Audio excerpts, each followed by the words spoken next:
personne ne peut naître de lui-même. Dans le monde des hommes, pour qu'il y ait un enfant, il faut que l'homme et la femme aillent ensemble. Et il faut que l'homme ait un contact dans son esprit, dans son âme avec Dieu, pour que Dieu fasse l'œuvre de la nouvelle naissance.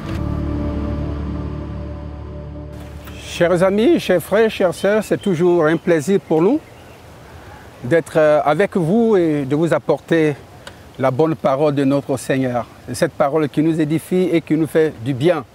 Que Dieu vous bénisse pour l'écoute de la parole.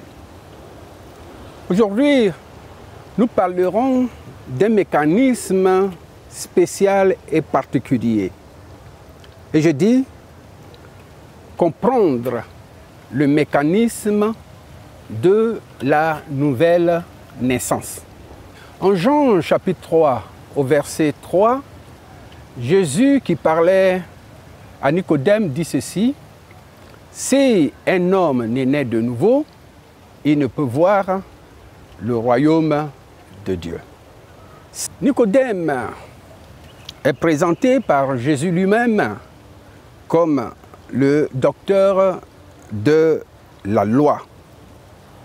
Mais je sais que beaucoup de prédicateurs ont fait un mauvais procès à Nicodème parce que la parole de Dieu dit qu'il est allé voir Jésus de nuit. Et puisque c'est la nuit qu'il est allé voir Jésus, Nicodème est donc jugé d'hypocrite, de quelqu'un qui n'est pas sincère. Mes chers amis, moi, je ne fais pas le même procès, ce même procès à Nicodème. Je ne pense pas que Nicodème soit un hypocrite. Je trouve plutôt Nicodème homme sincère et homme qui cherche la vérité. Jésus n'a pas condamné Nicodème parce qu'il allait le voir de nuit. Il ne l'a pas jugé d'hypocrite. Et puis ensuite, nous constatons que ce n'est pas tout ce qui se fait la nuit qui est toujours mauvais. Parce que notre Seigneur Jésus lui-même aimait prier la nuit. Même si nous admettons que beaucoup de mauvaises choses se font la nuit. Vous me direz, pasteur, ça c'était le concept de l'ancienne époque. Parce qu'aujourd'hui, on n'a pas besoin de nuit pour faire le mal, pour désobéir à Dieu et pour faire des choses insupportables. Et vous aurez raison. Mais ce n'est pas parce que Nicodème est allé voir Jésus de nuit qu'il est hypocrite. Je ne partage pas ce point de vue. Jésus a marché sur la mer pendant la nuit. Ce n'était pas mauvais, il a manifesté son autorité. Donc il n'est pas exclu que Nicodème, comprenant la pertinence de l'enseignement de Jésus, et sachant que Jésus était toujours pris la journée, qu'il cherche l'occasion favorable pour avoir un cœur à cœur avec Jésus. Et Nicodème a réussi cet exploit-là. Il allait voir Jésus de nuit. Qu'est-ce qu'il dit? Il appelle Jésus maître, c'est-à-dire rabbi. Et il était sincère en le disant. En disant que si Dieu n'est avec quelqu'un, il ne peut pas faire ce que tu fais. Il faut que Dieu soit avec la personne pour accomplir de tels miracles. Il était donc sincère et il avait soif de découvrir et d'avoir une affirmation sur l'idée qu'il se faisait de la personne de Jésus, qu'il est venu de Dieu.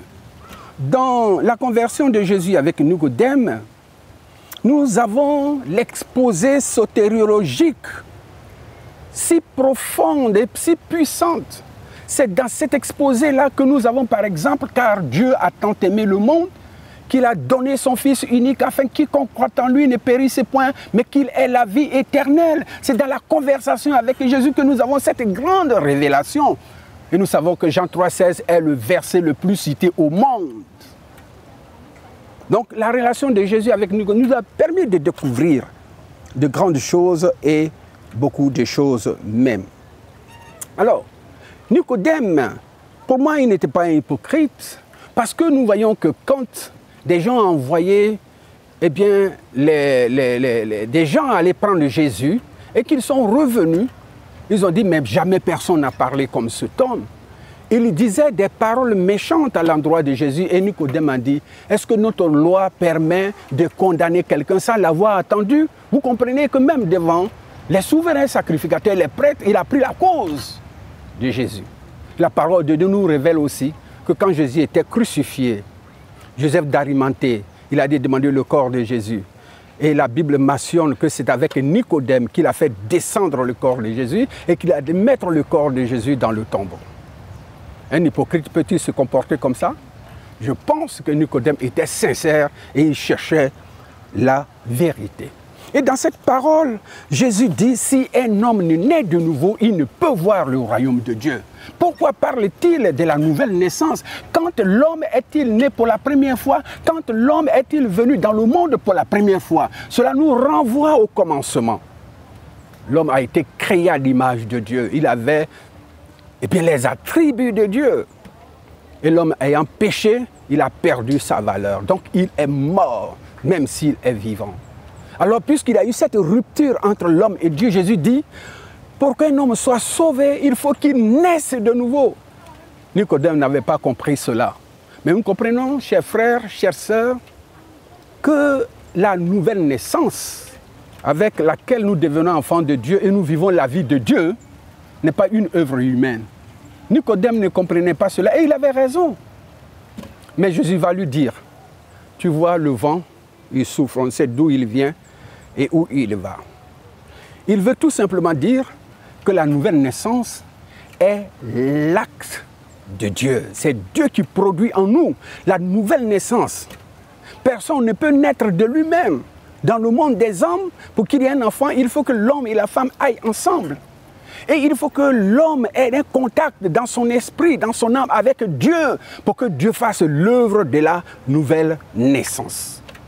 Nous devons donc bénir ce Dieu qui nous donne la nouvelle naissance.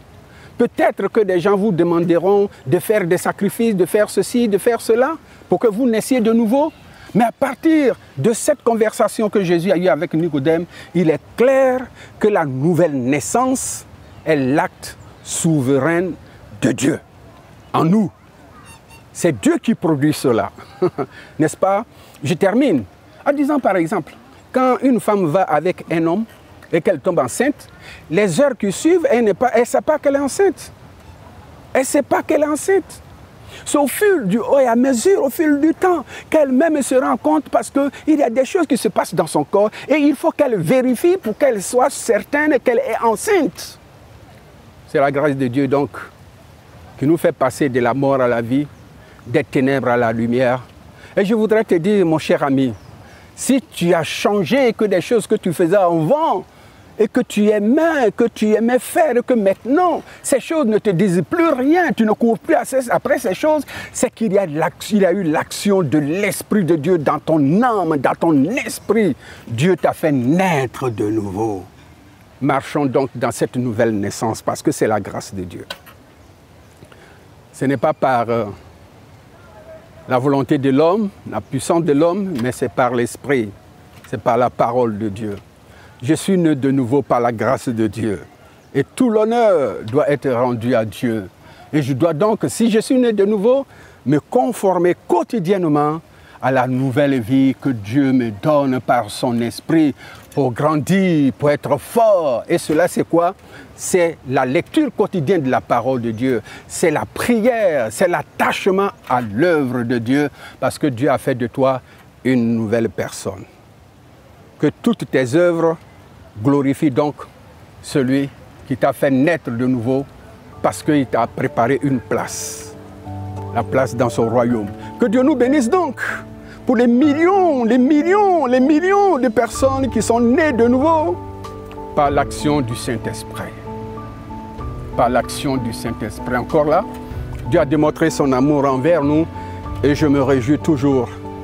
Quand je prends contact avec la parole de Dieu, quand je prie, je dis c'est le résultat de ma nouvelle naissance et de ma communion avec ce grand Dieu. Tu es né de nouveau? Glorifie Dieu et remercie Dieu pour la nouvelle naissance. Parce que nos diplômes ne peuvent pas nous faire naître de nouveau, l'argent ne peut pas nous faire naître de nouveau, que sais-je encore? Seul l'acte de Dieu dans notre esprit peut nous donner la nouvelle naissance et que toute la gloire soit à notre Dieu. Je vous remercie. Shalom, j'espère que vous avez aimé cette vidéo.